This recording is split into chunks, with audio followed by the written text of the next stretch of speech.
Welcome to another episode of Roll Up a Power. So get your blunts rolled and your drink poured. Alright, now what we here on today, Mr. Roll Up?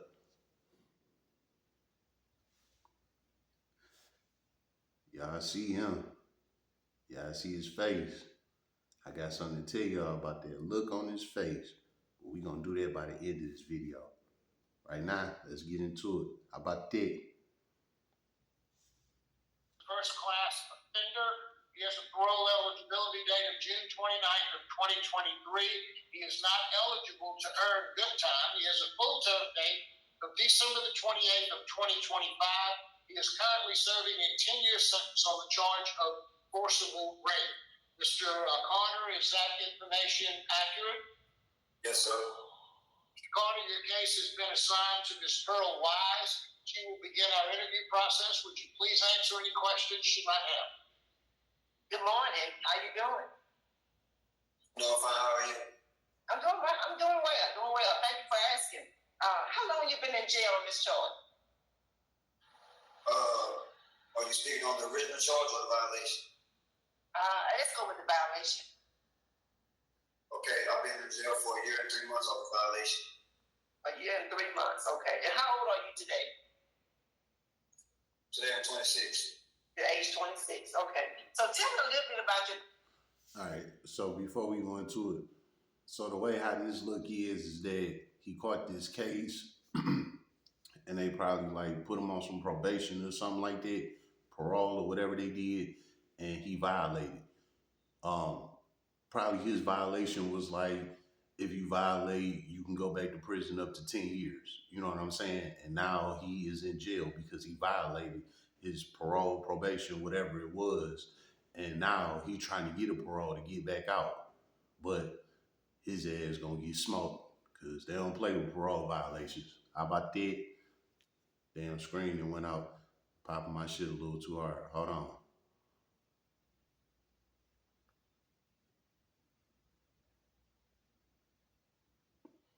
This is my daughter phone.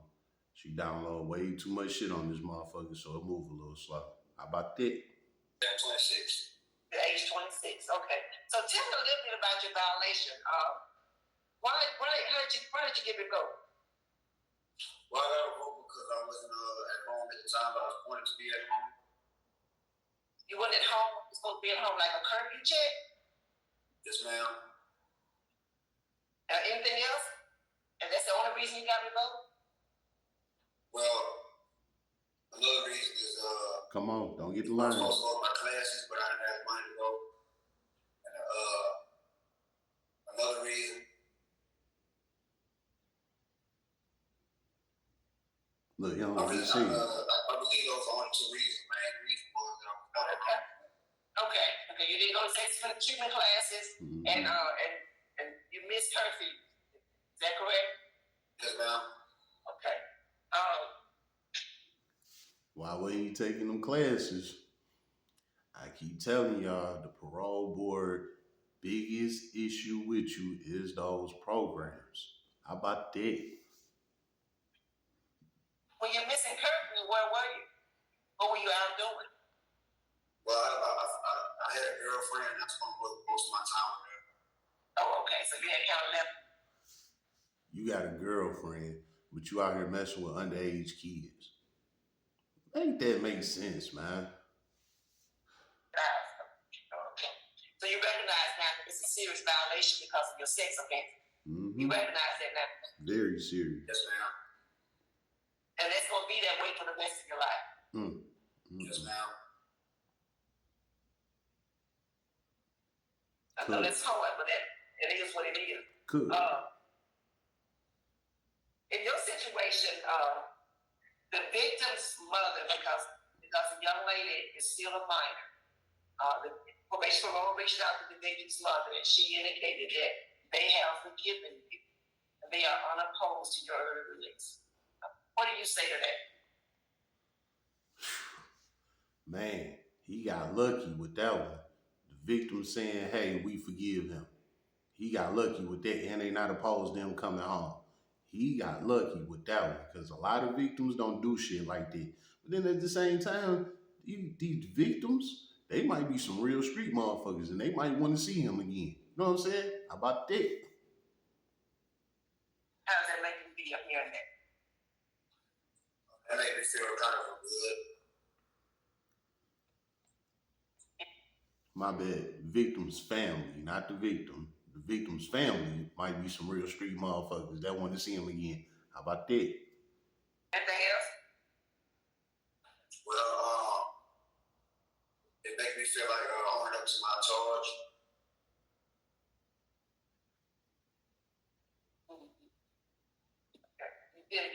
How much education do you have? Well, I got my GED while I was incarcerated, and I have a welding trade. Oh, okay. Good. I see that you could. Yeah, I know I am. Who is this nosy person right here? Is this the victim's family? I don't know. We're going to find out. That's that nosy person. I like to call him the nosy person. How about that? Steve Harm in 2022. What did you learn from that? Well, I actually learned that I can't let my past determine my future, and stop using my past as an excuse to justify my actions. And I also learned that people can be addicted to many different things, and it's only for a temporary release, but in the end, you really suffer. Okay. So, what are your addictions? My addiction was weed and alcohol. It was what now? Smoking marijuana and alcohol. So, you going to blame you being an offender on weed and alcohol? The channel is called Roll Up a Polo. That's what we do. Do we do that? I think not. You can say sex too.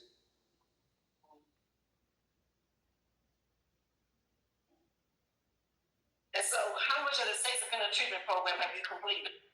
None. I'm on phase 2 of the sex offender program. I saw when you completed phase 1. That's just good to hear. And when I did the math, and you correct me if I'm wrong, when this incident happened, you were 17 and the girl was 7. Is that correct?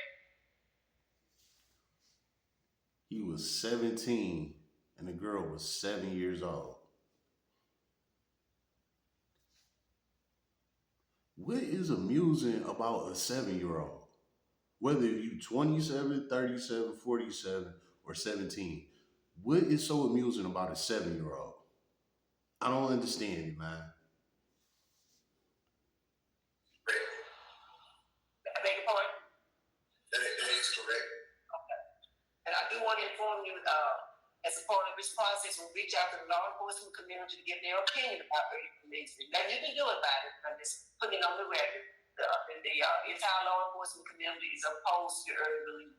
The DA, the sheriff, the judge, and just put that on the record. And there was some mention that you are on 3 different medications, and I looked these medications up. That's kind of so. Do you have a mental health diagnosis? Yeah, I've been diagnosed with depression. Okay. For how long?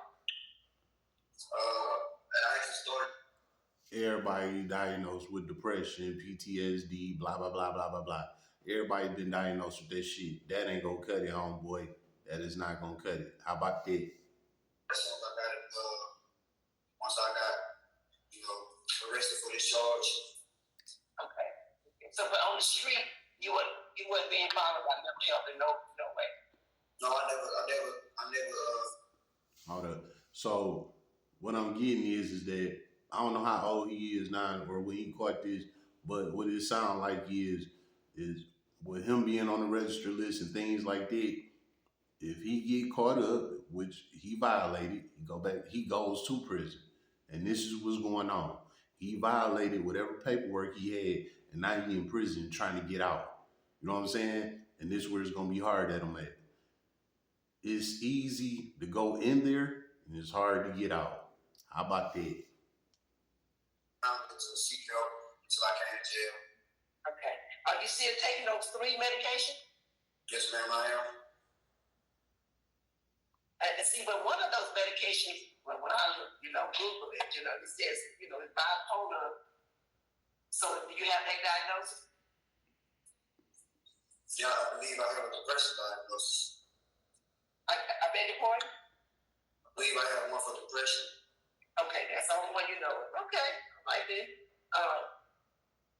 Well, I am concerned that you haven't completed the sex offender treatment program. That's very, very important. You saying that for me. So that's all the question I have. Any staff member there that can tell us anything about how you're doing? Any staff members in the room? Yes, ma'am.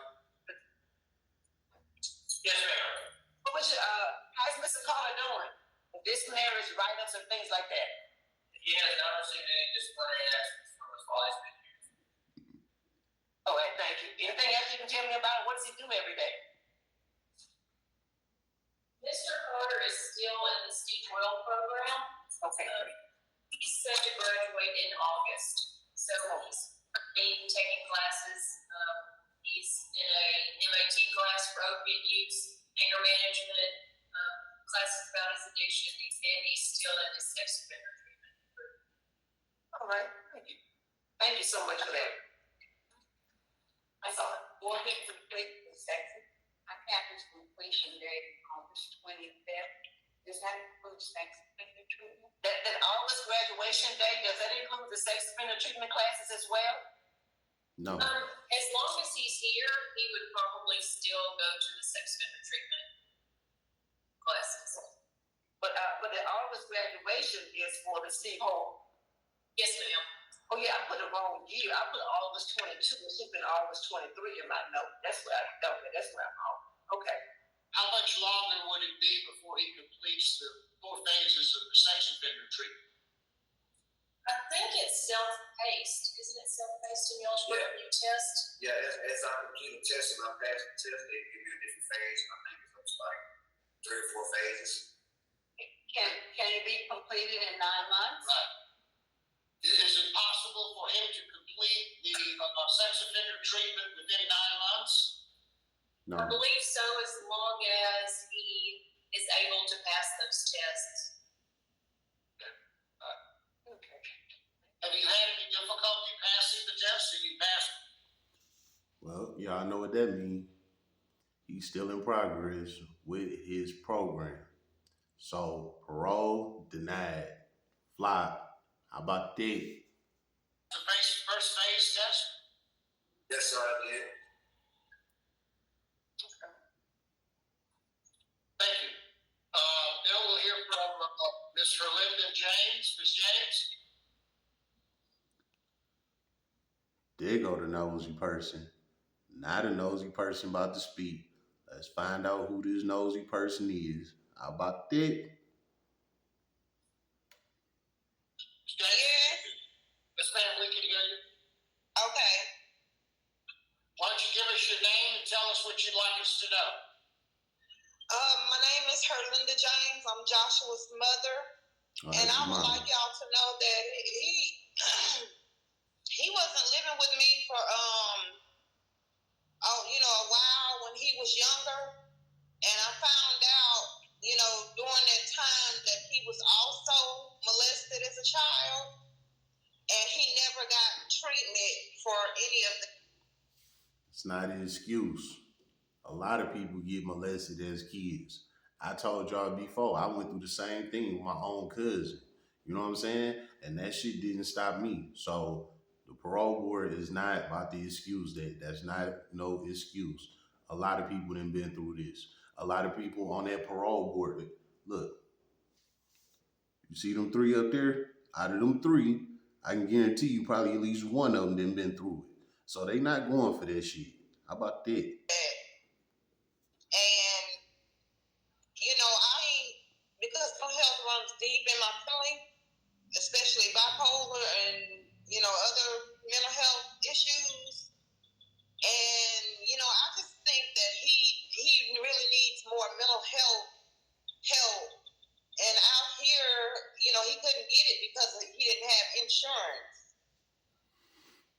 And, we've forgiven him. We prayed on it. We've asked God to, help heal her, heal us, heal him. And, I just think he just really needs the mental health help. Thank you very much, man. We appreciate your comments. You're Mr. welcome. Carter, is there anything that you'd like All right, go to Cook. How about that? to say to the board before the board votes? Well, I would like to say, Please, please, please. when I first got arrested, I felt disappointed in myself, but I realized the step that I had to take in order to stop feeling disappointed was to own up to my actions and seek forgiveness. But since I've been forgiven, I also look at me being in jail as a time for me to change my life around. Build a relationship with God, get to the sleep program, leave it alone. I don't get a good time. I just want some help. And I like when I was free, I never had a chance to go see if there was anything because I was too busy, trying to work and pay my probation officer off and stuff. But I also would like to say that regardless of the situation that you guys make, that I'm glad that you had a chance to be in front of y'all to, express myself. So I just leave it up to God, and I ask God to, sustain my steps like He said He would in the Bible. I'd say this, he very well spoken. You know what I'm saying? And the parole board, they appreciate that, because you get a lot of people that come up here lying and, stuttering and, can't keep up with what they said. And the parole board don't like that kind of shit. So, bro came correct, you know what I'm saying? He know how to talk the talk, but he ain't about to walk the walk. How about that? Thank you very much, Mr. Carter. Well said. Panel ready to vote? Yes, I'm good. Slice? All right. I'm glad that I got to meet you today. I believe you're gonna be all right. I really believe you're gonna be all right. But for me today, my vote is denied because I want you to complete the sex offender treatment program. Mm-hmm. You were just revoked in April 22. That's just insufficient time served on that revocation for me. And you have a moderate risk and you have law enforcement knowledge. But best wishes to you now. Mm-hmm. And reapply when you're eligible. Thank you very much, Ms. Jackson. Okay, so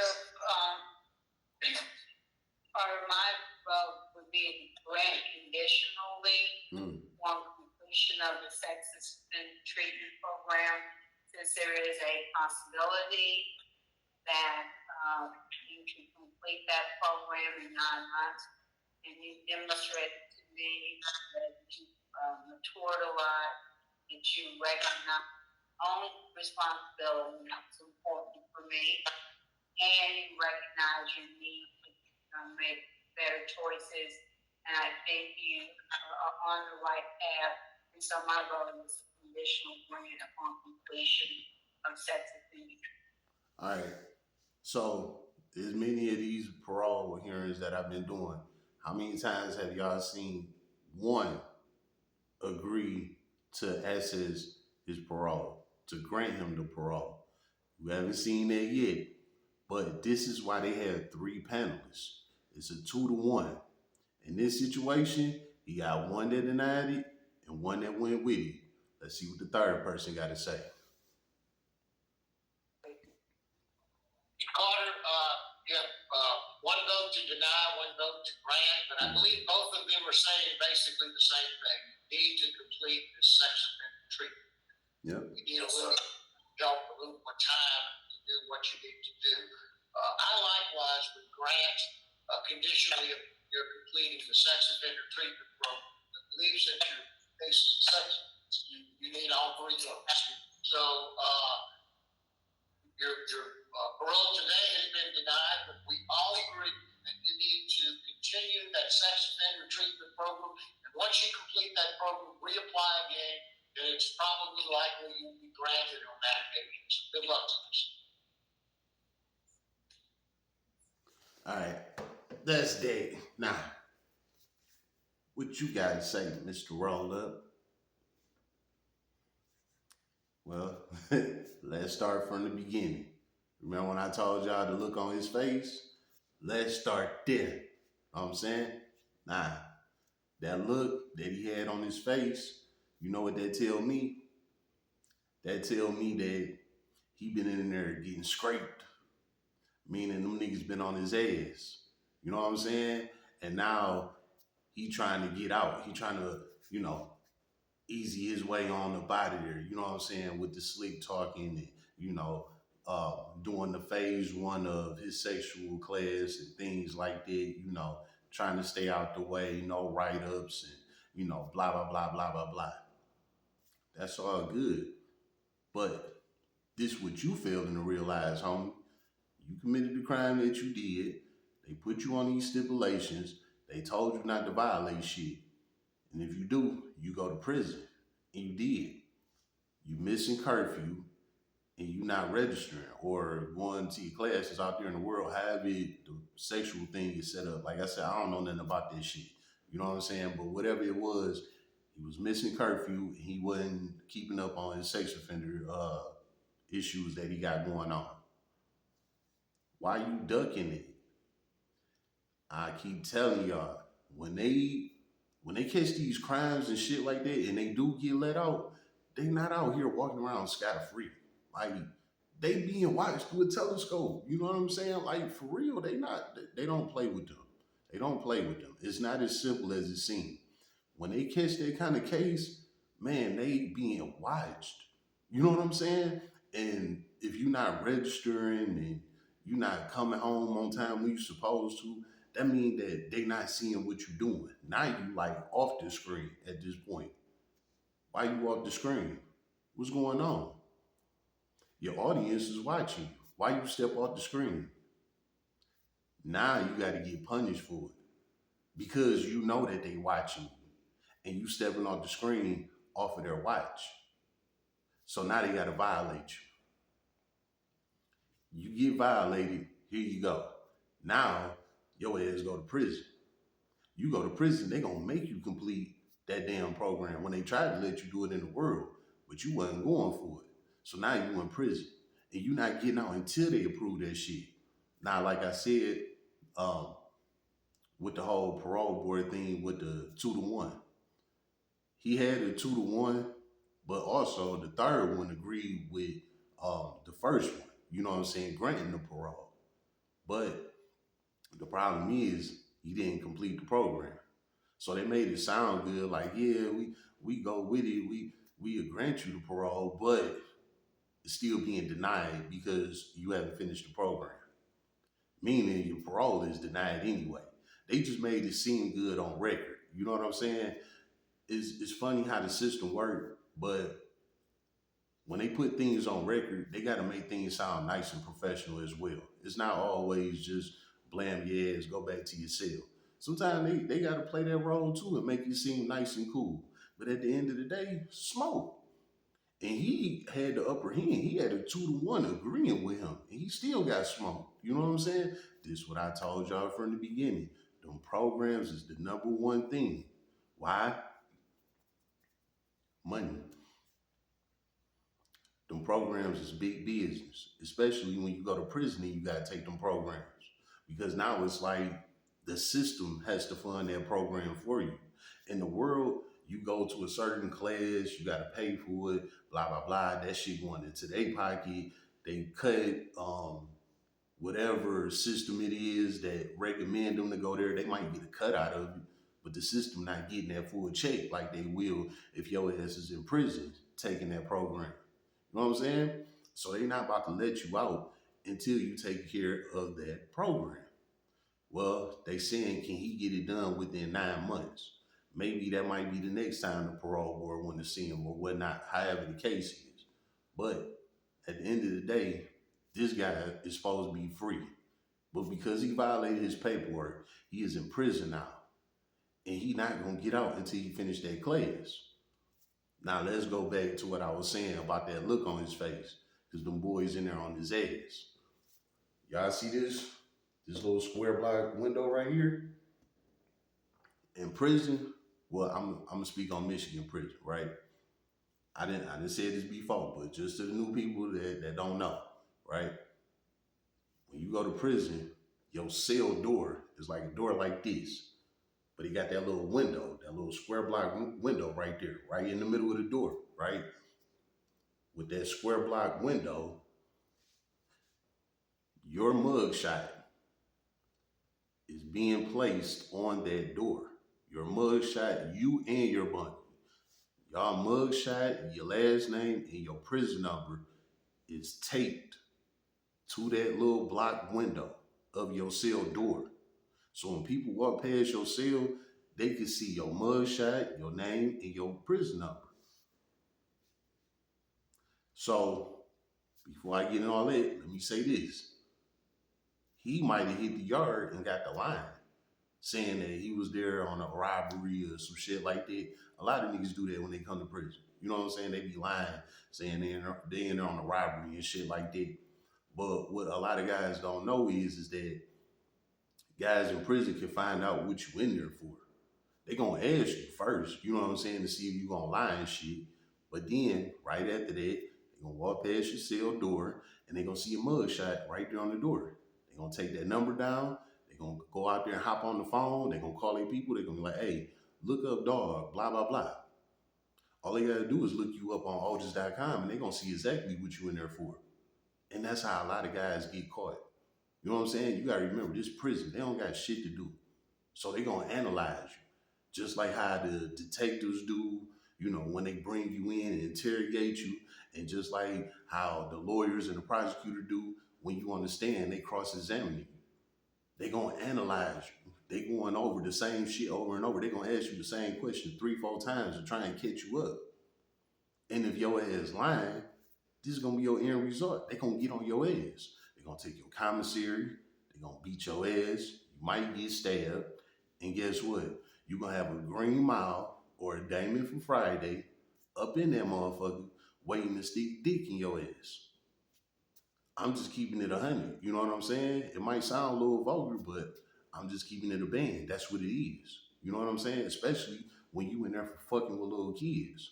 So you in there fucking with little kids and you in here lying, I can guarantee you he did not go in there and tell them, yeah, man, I was 17 and I was looking at this 7-year-old and I just did it. You know what I'm saying? Like, don't no nigga go to prison and say that at all. They don't do that. And again, especially with them not knowing how prison regulate. They thinking, oh, okay, this is my business. I don't got to talk to nobody. I'm going to just do my time and go home. No, that ain't how that shit work. You going to come off that info. Why is you in here? You know what I'm saying? And if you lie about it, your ass out then. You know what I'm saying? Type shit. So that look on his face told me that's what he going through. He in there going through hell. And he trying to do anything he can to get back because he know them boys on his ass. You know what I'm saying? Now, on the contrary, he ain't been in there that long. What he said, about a year and a half. You know what I'm saying? So they probably not on his head like that. But they is watching him. They is talking to him. And they is telling him, like, hey, we know what you in here for. We know what you done did. Fuck you, nigga. You know what I'm saying? Like, you could please believe they on his ass right now. And that's that look on his face. They on my ass. Give me a parole, please. Give me up out of here. You know what I'm saying? And this is all off of a violation. This wasn't a new case he caught or none of that. He violated his paperwork. And now he in there with the big dogs. And he got that look on his face. Please, give me my parole, please. But guess what? The parole board don't care about that shit. You didn't finish that program. So you gonna have to sit there until you do. And after you complete it, hey, yeah, it's looking good for you. You might get a good chance of getting out after that. But as of right now, you ain't going nowhere. Even with the parole board on your side, feeling like you should get a parole. Now, here's the good part with that. The next time he do go see the parole board, if it's different parole board officers that he got to go in front of or whatnot, whatever the case is, all of this is on record and it's in the files.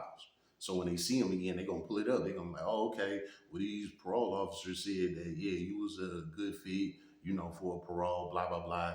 You finished your class. Okay, now we're going to grant you your parole.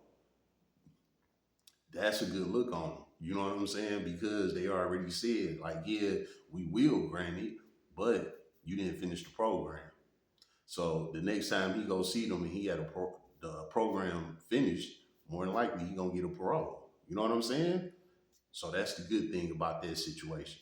The bad thing is he gotta make it for another 9 months, and there's no guarantees in prison. How about that? It's been another episode of Roll Up a Pole. So get your blunts rolled and your drink poured.